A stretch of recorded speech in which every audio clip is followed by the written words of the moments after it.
Hello, my noble band of outlaws. Outlaw Samurai coming at you live with a video. Ugh. That's good.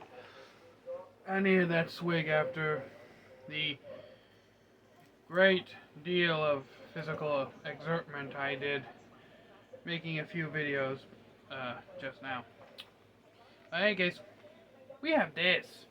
This is the Guidesman's Fathom fillet knife. And yeah, I know what you're gonna say. Fathom.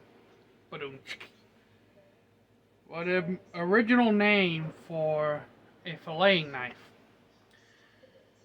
The steel is 5CR steel fillet, satin finish, TPR rubber handle, length 7 inches overall, blade 5.25 inches, handle, 7-inch blade, 5.25 inch handle, overall length is 1.25 feet. I'd believe that.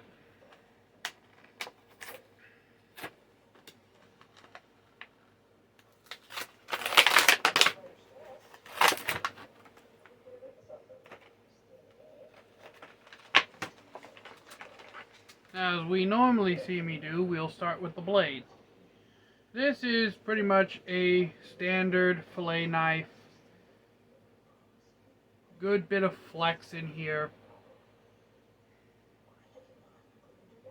The grip is ergonomic. It has ridges in it to give extra support to your grip.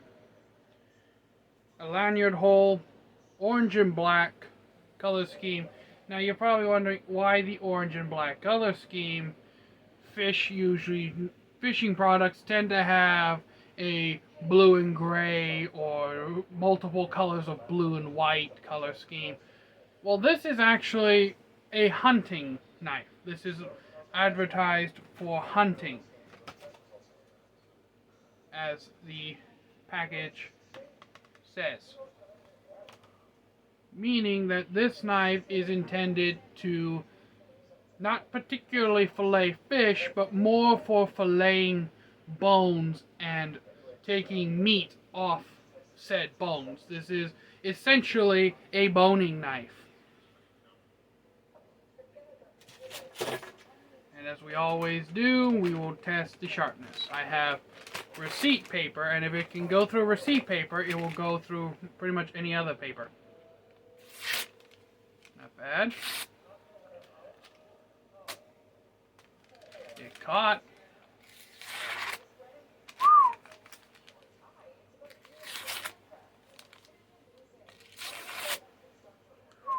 It can do a scallop cut.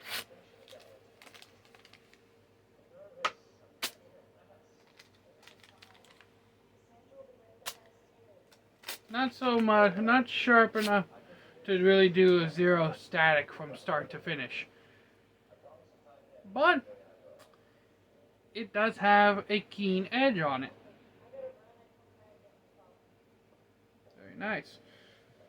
As we traditionally do, second part second. This is its sheath. You'll notice that it has a ribbed section. And again, this is a common feature on fillet knives because of the fact that 90% of the time you're on the water using a fillet knife and you need an arid scabbard that will allow for drainage. And sometimes just putting a drain plug at the end of these things doesn't really help because of the residual moisture. Yes, the bulk of the liquid will eventually drain out of the drain hole, but the residual moisture left behind will still be present for hours to days, depending on sheath material, where you live, and the moisture content itself.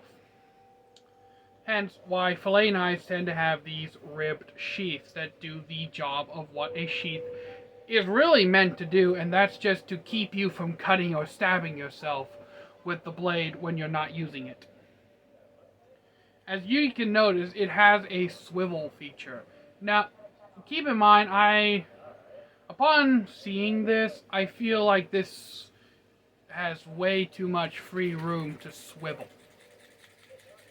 mean, I can do this with the son of a bitch. This is way too much swivel room for what I would consider a comfortable swivel. Don't get me wrong, multi-positional knives are good. It lets you get them out of your way if you're sitting on a boat, or in this knife's case, a tree stand waiting to shoot the buck. It lets you basically get it out of your way or put it into an angle where it's not jabbing into you, causing discomfort. But this amount of swivel is just ridiculous. I would have liked to see a much tighter tolerance for swivel, maybe even a clicking thing. But that costs money, and this knife is $7 at Menards. $6.80 with rebate. But now we must see how it fits. Alright. Now we have this locking clip right here. And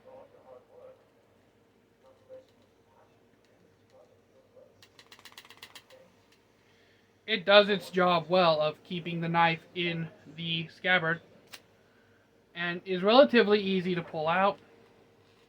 Doesn't really like to slip off the rubber, which is understandable. It is rubber, so maybe just push with your finger and there, fast away getting it out.